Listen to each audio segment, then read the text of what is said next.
Доброго времени суток. Такой вот нож очередной сотворили. Сам из ножа не выпрыгивает. Занимается одной рукой при этом. То есть вот пальцем упираетесь большим. Вот класс, он в руке уже. Можно удлинить его при необходимости теми же ножными. То есть не выпрыгивает.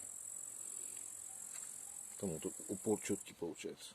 Вот это вот не порвать, оно очень прочное, подвес. Кольцом одним, без узлов, без всяких. Тут без швов, безо всяких. Это бычья кожа растительного дубления, безо швов. Это из хвоста. Внутри можжевельник.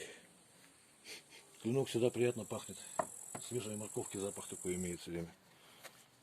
Покажу вот немножко. Рог построгаем.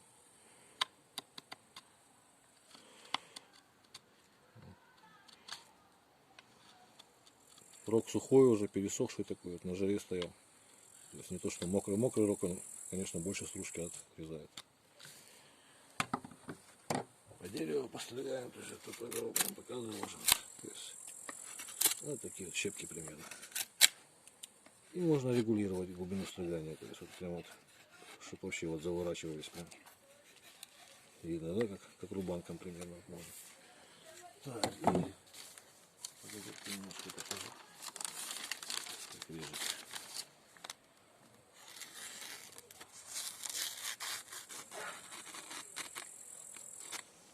Примерно так.